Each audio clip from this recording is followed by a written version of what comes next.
ਅਗਲੀਆਂ ਖਬਰਾਂ ਵੱਲ ਚੱਲੀਏ। ਕਹਿੰਦੇ ਭਈ ਜਿਹੜਾ ਇੰਡੀਆ ਦਾ ਬਹੁਤ ਰਿਚੈਸਟ ਮੈਨ ਹੈਗਾ ਬਿਲੀਅਨੀਅਰ ਅਡਾਨੀ, ਤੇ ਇਹ ਪਤਾ ਚੱਲ ਰਿਹਾ ਵੀ ਯੂਐਸ ਨੇ ਜਿਹੜੇ ਉਹਦੇ ਤੇ ਫਰਾਡ ਦੇ ਚਾਰजेस ਲਾਏ ਸੀ ਉਹ ਡ੍ਰੌਪ ਕਰਨ ਜਾ ਰਹੇ ਆ।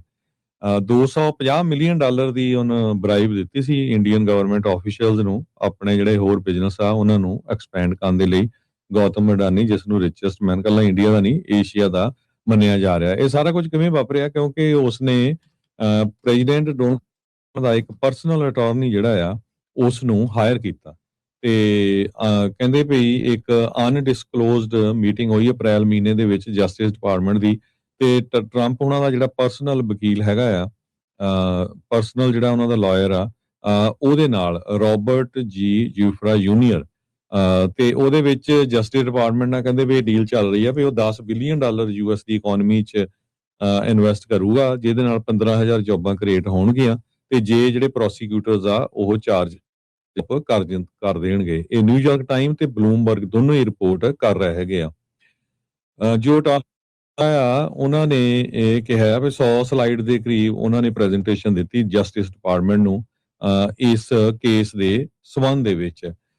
ਜੋ ਗੌਤਮ ਅਡਾਨੀ ਆ ਉਹ ਸਾਰਿਆਂ ਨੂੰ ਪਤਾ ਹੀ ਆ ਵੀ ਪ੍ਰਾਈਮ ਮਿਨਿਸਟਰ ਨਰਿੰਦਰ ਮੋਦੀ ਦੇ ਬਹੁਤ ਲਾਗੇ ਜਾਣੇ ਜਾਂਦੇ ਆ, ਤੇ ਬਹੁਤ ਸਾਰੇ ਲੋਕ ਇਹ ਵੀ ਕਹਿ ਰਹੇ ਆ ਵੀ ਮੋਦੀ ਹੁਣਾਂ ਨੇ ਟਰੰਪ ਐਡਮਿਨਿਸਟ੍ਰੇਸ਼ਨ ਦੇ ਨਾਲ ਗੌਤਮ ਅਡਾਨੀ ਦੀ ਜਿਹੜੀ ਆ ਇਹ ਡੀਲ ਕੀਤੀ ਹੈਗੀ ਆ।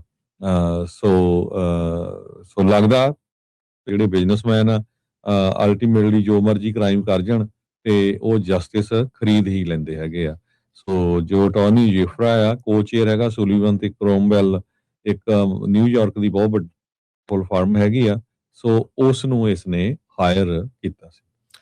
$10 ਬਿਲੀਅਨ ਕਹਿੰਦਾ ਜੀ ਮੈਂ ਯੂਐਸ ਦੀ ਇਕਨੋਮੀ 'ਚ ਕਰਨਾ ਇਨਵੈਸਟ, ਤੇ 15,000 ਜੌਬਾਂ ਜਿਹੜੀਆਂ ਕ੍ਰੀਏਟ ਕਰਨੀਆਂ, ਤੇ ਜਿਹੜੇ ਚਾਰजेस ਆ ਉਹ ਸ਼ੂ ਮੰਤਰ ਹੋ ਗਏ। ਸੋ ਆਪਣੇ ਵੀ ਬਹੁਤ ਸਾਰੇ ਲੋਕ ਇਨਕਲੂਡਿੰਗ ਅਸ ਸਾਰੇ ਜਾਣਿਆਂ ਨੂੰ ਲੱਗਦਾ ਸੀ ਵੀ ਵਾਕਈ ਕਿਤੇ ਇਨਸਾਫ ਵਗੈਰਾ ਪਤਾ ਨਹੀਂ ਮਿਲ ਜੂਗਾ, ਪਰ ਤਗੜੇ ਦਾ ਸੱਤੀ ਵੀ 100 ਆ ਜੀ। ਇਹ ਮੁੱਕਦੀ ਜਿਹੜੀ ਇਸ ਦੇ ਵਿੱਚ ਗੱਲ ਆ। $250 ਮਿਲੀਅਨ ਦੀ ਬਰਾਈਬ ਦਿੱਤੀ ਸੋਲਰ એનર્ਜੀ ਕੰਟਰੈਕਟ ਹਾਸਲ ਕਰਨ ਦੇ ਲਈ। ਯੂਐਸ ਦੇ ਇਨਵੈਸਟਰਸ ਨੂੰ ਧੋਖਾ ਦਿੱਤਾ ਵੀ ਕਹਿੰਦਾ ਜੀ ਸਾਡੇ ਤਾਂ ਐਂਟੀ ਬਰਾਈਬਰੀ ਸਟੈਂਡਰਡ ਹੀ ਬਹੁਤ ਤਗੜੇ ਆ, ਤੇ ਆਪ ਇਹ ਸਿੱਧੀ ਬਰਾਈਬ ਦੇਣ ਦਿਆ ਸੀਗਾ। ਸੋ ਕਹਿੰਦੇ ਵੀ $18 ਮਿਲੀਅਨ ਦੇ ਵਿੱਚ ਸਮਝੌਤਾ ਹੋਇਆ ਇਹਨਾਂ ਦਾ। ਸੋ $18 ਮਿਲੀਅਨ ਦੇ ਵਿੱਚ ਡਿਪਾਰਟਮੈਂਟ ਆਫ ਜਸਟਿਸ ਦੇ ਦੁਆਰਾ ਇਹ ਜਿਹੜੇ ਚਾਰजेस ਆ ਉਹ ਡ੍ਰੌਪ ਕੀਤੇ ਜਾ ਰਹੇ। ਇਹਦਾ ਮਤਲਬ ਇਹ ਆ ਵੀ ਜਿੱਦਾਂ ਤੁਸੀਂ ਕਿਹਾ ਵੀ ਇਨਸਾਫ ਖਰੀਦਿਆ ਹੀ ਜਾ ਰਿਹਾ ਆ। ਸੋ ਇਹ ਸਾਰੀਆਂ ਚੀਜ਼ਾਂ ਜਿਹੜੀਆਂ ਉਹ ਵਾਪਰ ਰਹੀਆਂ ਆ।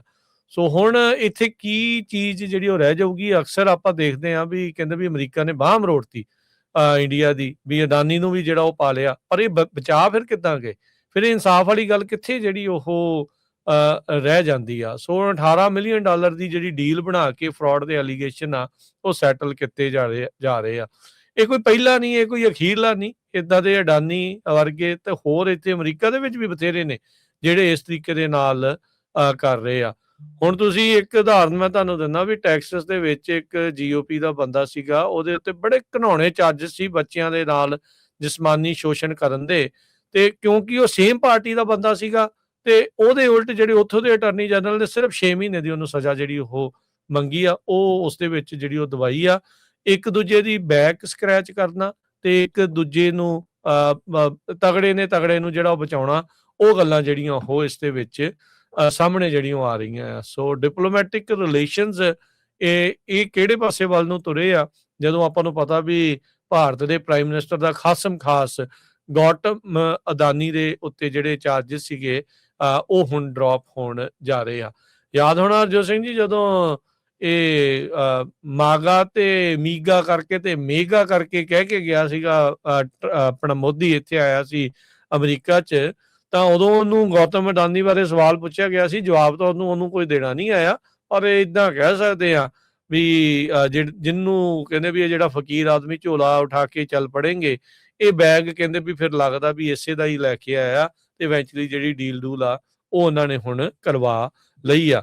ਕਿਤੇ ਇਹੀ ਕਾਰਨ ਤਾਂ ਨਹੀਂ ਵੀ ਭਾਰਤ ਦੇ ਜਿਹੜੇ ਪ੍ਰਾਈਮ ਮਿਨਿਸਟਰ ਮੋਦੀ ਆ ਜਾਂ ਭਾਰਤ ਦੀਆਂ ਜਿਹੜੀਆਂ ਪਾਲਿਸੀਜ਼ ਆ ਅਮਰੀਕਾ ਨੂੰ ਜਿਹੜਾ ਉਹ ਲੈ ਕੇ ਜਾਂ ਇਹਨਾਂ ਦੀਆਂ ਗੱਲਾਂ ਜਿਹੜੀਆਂ ਉਹ ਮੰਨਣੀਆਂ ਤੇ ਜਿਹੜੀਆਂ ਸੁਣਨੀਆਂ ਇਸੇ ਕਰਕੇ ਤਾਂ ਨਹੀਂ ਸੀ ਕਰ ਰਹੇ ਵੀ ਉਹ ਸਾਰੀਆਂ ਚੀਜ਼ਾਂ ਦਾ ਇਵੈਂਚੁਅਲੀ ਜਿਹੜਾ ਇਨਾਮ ਆ ਉਹ ਇਹਨਾਂ ਨੂੰ ਅਡਾਨੀ ਦੇ ਜਿਹੜੇ ਇਹ ਚਾਰजेस ਆ ਉਹ ਡ੍ਰੌਪ ਕਰਵਾ ਕੇ ਜਿਹੜਾ ਉਹ ਮਿਲ ਰਿਹਾ ਹੈਗਾ ਆ। ਸੋ ਇਟ ਟੈਲਸ ਅ ਲੋਟ ਉਧਰਲੇ ਪਾਸੇ ਵੀ ਤੇ ਇਧਰਲੇ ਪਾਸੇ ਵੀ ਕੀ ਕੁਝ ਜਿਹੜਾ ਉਹ ਚੱਲ ਰਿਹਾ ਹੈ।